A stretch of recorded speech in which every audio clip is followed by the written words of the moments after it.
नमस्कार दोस्तों, कल युग के चमत्कार संतों की वाणी में आप सबका स्वागत है। दोस्तों, कल 24 फरवरी दिन शनिवार को माघ पूर्णिमा मनाई जाएगी।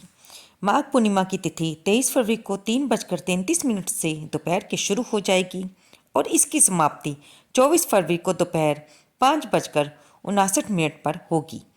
इसलिए उदय तिथि को देखते हुए पूर्णिमा का व्रत 24 फरवरी को रखा जाएगा। पूर्णिमा के दिन भगवान विष्णु और माँ लक्ष्मी की पूजा की जाती है और शाम को चंद्रोदय के समय चंद्र भगवान को अर्घ्य देकर व्रत का पारण किया जाता है। भगवान विष्णु और माँ लक्ष्मी की पूजा करने से घर में सुख समृद्धि आती है, धन धान्य की प्राप्ति होती है और चंद्रोदय के समय चंद्र देवता को जल देने से चंद्र दोष दूर होते हैं। दोस्तों, इससे पहली वीडियो में हमने पूर्णिमा का व्रत रखने वालों के लिए व्रत कथा भी सुनाई है और अगर आपने व्रत नहीं भी रखा है तो भी ब्राह्मण के मुख से या फिर अपने घर में ही सत्यनारायण भगवान की कथा अवश्य सुननी या पढ़नी चाहिए। पूर्णमासी के दिन इस कथा को सुनने से अति पुण्य की प्राप्ति होती है। इसलिए हम इस वीडियो में आपके लिए भगवान सत्यनारायण के व्रत की कथा लाई हैं। अगर आपने व्रत रखा है तो भी ये सुनना बहुत जरूरी है, क्योंकि किसी कथा को सुने बगैर किसी व्रत का फल पूर्ण रूप से नहीं मिलता। ये कथाएं हमें उस व्रत से संबंधित उस देवता के महत्व के बारे में, उसकी कृपा के बारे में, उसकी पूजा विधि के बारे में बताती हैं कि उस देवता पर विश्वास रखने से हमें और उसकी पूजा करने से हमें कैसे और क्या क्या प्राप्त होता है। आइए आज की इस वीडियो में हम सुनते हैं भगवान सत्यनारायण भगवान की कथा। पूर्णमासी के दिन श्री सत्यनारायण भगवान की कथा करनी चाहिए, परंतु श्री सत्यनारायण भगवान की कथा किसी भी दिन हम कर सकते हैं। प्रातःकाल इस व्रत का संकल्प लेकर दिन भर निराहार रहकर विष्णु भगवान का ध्यान करते रहें, ओम नमो नारायणाय का जाप करते रहें। सायंकाल स्नान करके पूजन की तैयारी करें। सुंदर चौकी सजाकर उस पर भगवान विष्णु की प्रतिमा को स्थापित करें और उन्हें फल फूल धूप दीप माला अर्पित करें और उनके लिए भोग बनाएं और घी का दीपक जलाकर इस कथा को सुने या पढ़ें। एक बार नैमिषारण्य में तपस्या करते हुए शौनक आदि ऋषियों ने सूत जी से पूछा कि जिसके करने से मनुष्य मनोवांछित फल प्राप्त कर सकता है, ऐसा व्रत कौन सा है। सूत जी ने कहा कि एक बार श्री नारद जी ने भी श्री विष्णु भगवान से ऐसा ही प्रश्न किया था। तब श्री विष्णु भगवान ने उनके सामने जिस व्रत का वर्णन किया वही मैं आपसे कहता हूँ। प्राचीन काल में काशीपुरी में एक अति निर्धन और दरिद्र ब्राह्मण रहता था। वह भूख प्यास से व्याकुल भटकता फिरता था। एक दिन उसकी दशा से व्यथित होकर विष्णु भगवान ने बूढ़े ब्राह्मण के रूप में प्रकट होकर ब्राह्मण को सत्यनारायण व्रत के बारे में विस्तार पूर्वक विधि विधान बतलाया और अंतर ध्यान हो गए। ब्राह्मण अपने मन में श्री सत्यनारायण का व्रत करने का निश्चय करके घर लौट आया। इसी चिंता में उसे रात भर नींद नहीं आई और सवेरा होते ही वह सत्यनारायण के व्रत का संकल्प करके भिक्षा मांगने के लिए चल दिया। उस दिन उसे थोड़े से ही परिश्रम से बहुत अधिक धन धान्य भिक्षा में प्राप्त हुआ। सायंकाल घर पहुंचकर उसने बड़ी श्रद्धा के साथ श्री सत्यनारायण भगवान का विधि पूर्वक पूजन किया और भगवान सत्यदेव की कृपा से वह थोड़े ही दिनों में धनवान हो गया। वह जब तक जीवित रहा तब तक महीने के महीने श्री सत्यनारायण का व्रत और पूजन करता रहा। इस देह को छोड़ने के बाद वह विष्णु लोक को गया। सूत जी पुनः बोले कि एक दिन वह ब्राह्मण अपने बंधु बांधवों के साथ बैठकर ध्यान मगन होकर श्री सत्यदेव की कथा सुन रहे थे।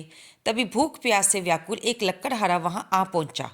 वह भी भूख प्यास भूलकर उस कथा को सुनने बैठ गया। कथा की समाप्ति पर उसने प्रसाद ग्रहण किया और जल पिया। फिर उसने ब्राह्मण से इस कथा के बारे में पूछा तो ब्राह्मण ने उसे बताया कि ये सत्यनारायण जी का व्रत है जो मनवांछित फल देता है। ब्राह्मण ने लक्कड़हारे को अपने बारे में भी बताया कि मैं पहले बहुत दरिद्र था, इस व्रत के प्रभाव से मुझे ये सब वैभव प्राप्त हुआ है।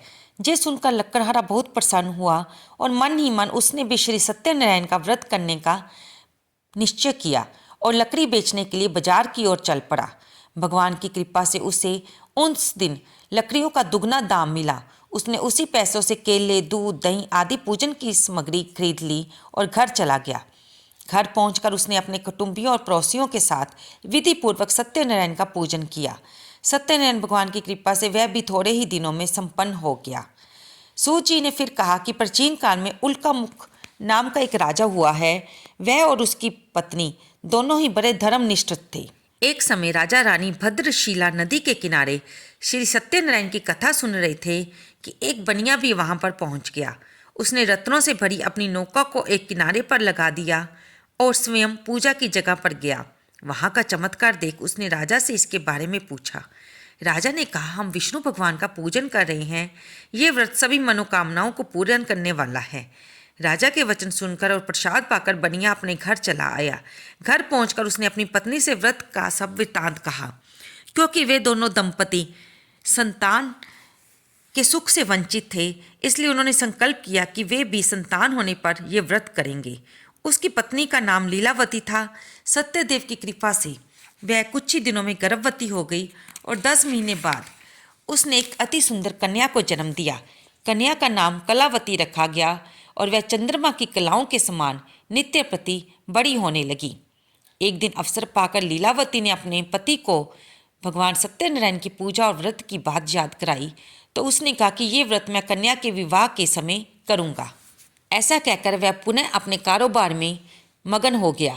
कन्या विवाह के योग्य होगी, उसने दूतों द्वारा खोज करवाकर कंचनपुर नगर के एक बनिए के सुंदर सुशील और गुणवान बालक के साथ अपनी कन्या का विवाह कर दिया। फिर भी बनिए ने सत्यनारायण भगवान का व्रत नहीं किया। इससे सत्यनारायण भगवान अप्रसन्न हो गए। कुछ दिनों बाद बनिया अपने दामाद को साथ लेकर समुद्र के किनारे रतनसारपुर में व्यापार करने लगा। एक दिन रतनसारपुर के राजा चंद्रकेतु के खजाने से चोरों ने बहुत सा धन चुरा लिया। राजा के सिपाही चोरों का पीछा कर रहे थे। चोरों ने जब देखा कि सिपाहियों से बचना कठिन है तो उन्होंने राजकोष से चुराए हुए उस तमाम धन को एक जगह फेंक दिया और स्वयं भाग गए। वहीं पर बनिए का डेरा लगा हुआ था। सिपाही चोरों को ढूंढते हुए वहां पहुंच गए और उन्होंने दोनों बनिए को चोर समझकर पकड़ लिया। राजा ने दोनों बनियों को जेल में डालने का आदेश दिया और उनका धन कोष में जमा करवा दिया। श्री सत्यदेव के कोप से लीलावती और कलावती भी बड़े दुख से दिन काट रही थी, क्योंकि उनके घर से भी साभी सामान चोरों ने चुरा लिया था। एक दिन कलावती भूख प्यास से बहुत व्याकुल होकर एक मंदिर में चली गई। वहां पर श्री सत्यनारायण भगवान की कथा हो रही थी। कलावती ने वहां बैठकर सारी कथा सुनी और प्रसाद लेकर रात होने पर घर पहुंची। माता ने जब देरी से आने का कारण पूछा तो उसने सारी बात कही। उसकी बात सुनकर लीलावती को अपने पति की भूल की बात याद आ गई। उसने सत्यदेव के व्रत का निश्चय किया। अपने भाई बंधुओं को बुलाकर उसने श्रद्धापूर्वक कथा सुनी और विनम्र भाव से भगवान से प्रार्थना की कि मेरे पति ने संकल्प करके आपका जो व्रत नहीं किया उससे आप अप्रसन्न हुए हैं, इसलिए कृपा करके उनका अपराध क्षमा करें और हम पर प्रसन्न हों। लीलावती की प्रार्थना से श्री सत्यदेव प्रसन्न हो गए। उसी रात्रि सत्यदेव भगवान ने राजा चंद्रकेतु को स्वप्न में दर्शन देकर कहा कि प्रातःकाल होते ही दोनों बनियों को जेल से छोड़ दो, उनका सभी धन उन्हें वापस लौटा दो, वरना मैं तुम्हारे सारे राज्य को नष्ट कर दूंगा। इतना कहकर सत्यदेव अंतर्ध्यान हो गए। राजा ने सुबह होते ही दोनों बनियों को जेल से मुक्त कराया और उनको बहुत सारा धन देकर लौटाया। दोनों बनियां आनंदित होकर अपनी नौका लेकर घर की ओर चल पड़े। तभी श्री सत्यनारायण भगवान सन्यासी के वेश में फिर उनकी परीक्षा लेने पहुंचे। उनके समीप आए और बोले कि तुम्हारी नौका में क्या है। तब बनिए ने हंसते हुए कहा कि इस नौका में लता और पत्थरों के सिवाय कुछ भी नहीं है। तब उस दंडी स्वामी रूपी धारी सत्यदेव भगवान ने कहा कि तुम्हारा वचन सत्य हो। स्वामी के चले जाने पर बनिए ने देखा कि उसकी नौका हल्की होकर ऊपर की ओर उठ रही है। उसने नौका में जाकर देखा तो बोरों में लता और पात्र भरे हुए थे। वह बेहोश होकर गिर पड़ा। तब उसके दामाद ने उसे होश में लाकर कहा कि ऐसे घबराने से काम नहीं चलेगा, ये सब स्वामी जी की करामात है, चलिए उनसे प्रार्थना करते हैं और उनसे क्षमा मांगते हैं। तब दामाद की बात सुनकर बनिया स्वामी जी को खोजते हुए किनारे पर गया तो दंडी स्वामी महाराज वहीं पर एक पेड़ की छांव में बैठे थे। वह उनके चरणों में गिर पड़ा और उनसे माफ़ी मांगने लगा। तब सत्यदेव भगवान ने उसकी विनीत प्रार्थना से प्रसन्न होकर उसे इच्छित वरदान दिया और स्वयं अंतर्ध्यान हो गए। बनिए ने नाव में वापस जाकर देखा तो अब वह धन रत्नों से भरपूर थी। तब उसने सत्यदेव का पूजन किया और कथा सुनी। फिर वह घर की ओर चल दिए। अपने नगर के समीप पहुंचकर बनिए ने लीलावती के पास अपने आने का समाचार भेजा। लीलावती उस समय श्री सत्यनारायण भगवान की कथा सुन रही थी। उसने अपनी पुत्री कलावती को कहा कि तुम्हारे पति और पिता आ गए हैं, मैं उनके स्वागत के लिए चलती हूँ, तुम भी प्रसाद लेकर शीघ्र ही नदी पर आ जाना। कलावती प्रसन्नता के कारण इतनी विमुग्ध हो गई कि वह कथा का प्रसाद लेना भी भूल गई और तुरंत ही नदी के तट की ओर दौड़ पड़ी। वह ज्यों ही नदी के किनारे पहुंची त्यों ही उसके पति समेत नौका जल में डूब गई। ये देखकर बनिया हाहाकार करके रोने लगा। लीलावती भी दामाद के शोक में विलाप करने लगी और कलावती अपने पति के खराऊ लेकर सती होने को तैयार हुई। तभी आकाशवाणी हुई कि हे वनिक, तेरी कन्या सत्यनारायण भगवान के प्रसाद का निरादर करके पति से मिलने के लिए आतुर होकर दौड़ी आई है। यदि वह प्रसाद लेकर फिर आए तो उसका पति जी उठेगा। ये सुनकर कलावती घर की ओर दौड़ गई और श्री सत्यनारायण भगवान का प्रसाद लेकर नदी के किनारे आई तो देखती है कि उसके पति समेत नौका जल पर तैर रही है। ये देखकर बनिया भी प्रसन्न हो गया और अपने घर पहुंच गया। फिर वह जब तक जीवित रहा तब तक श्री सत्यदेव का व्रत करना तथा श्रद्धापूर्वक कथा सुनता रहा। इसके पश्चात सूत जी बोले कि एक समय तुंगध्वज राजा शिकार करने के लिए वन में गया हुआ था। वहां पर उसने देखा कि एक बरगद के वृक्ष के नीचे बहुत से गोप ग्वाल इकट्ठे होकर सत्यनारायण की कथा सुन रहे हैं। राजा ने ना तो सत्यनारायण भगवान को नमस्कार किया और ना ही पूजन के लिए उनके पास गया। गोपगण राजा को देखकर कथा समाप्त होने के बाद प्रसाद लेकर राजा के पास आए, लेकिन राजा ने प्रसाद की परवाह न की और महल की ओर चला गया। राजद्वार पर पहुंचते ही राजा को मालूम हुआ कि उसके पुत्र पौत्र धन संपत्ति सब नष्ट हो गए हैं। तब उससे अपनी स्मृति में आया कि उससे बहुत बड़ी भूल हो गई है। उसे वन की घटना स्मरण हो आई। उसने विचार किया कि ऐसा सत्यदेव के प्रसाद का निरादर करने से ही मुझे ये दारुण दुख प्राप्त हुआ है। वह वापस पुनः वन में दौड़ा हुआ आया और गोप ग्वालों के साथ मिलकर श्रद्धा और भक्ति के साथ सत्यनारायण भगवान की कथा सुनी और उनका पूजन किया और प्रसाद ग्रहण किया।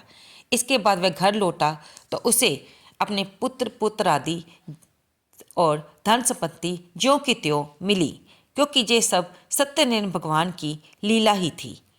तब से राजा भी जीवन भर समय समय पर श्री सत्यदेव भगवान की पूजा और व्रत करता रहा। तो दोस्तों, ये सारी कथाएं हमें बताती हैं कि भगवान सत्यनारायण की पूजा करने से, श्रद्धापूर्वक उनका व्रत करने से सुख समृद्धि धन की प्राप्ति होती है। अगर आप ये व्रत नहीं भी रख पा रहे हैं तो भी भगवान सत्यनारायण की कथा इस दिन अवश्य सुने। दोस्तों, भगवान की कथा सुनने के लिए ना तो कोई वक्त तय होता है, ना ही कोई दिन तय होता है और ना ही कोई व्रत तय होता है। इसे आप जब चाहे जहाँ चाहें अपने पवित्र मन से, पवित्र भाव से, पवित्र जगह पर सुन सकते हैं और अपने मन को पवित्र करते हैं। और मन निर्मल होने से, आत्मा पवित्र होने से हमारे विचार भी पवित्र होने लग जाते हैं और हम भी भगवान की भक्ति में एक कदम और आगे बढ़ जाते हैं। तो आपको ये कथा कैसी लगी, कृपया इसे लाइक करें, शेयर करें और कमेंट बॉक्स में जय सत्यनारायण भगवान की लिखना बिल्कुल ना भूलें। धन्यवाद दोस्तों।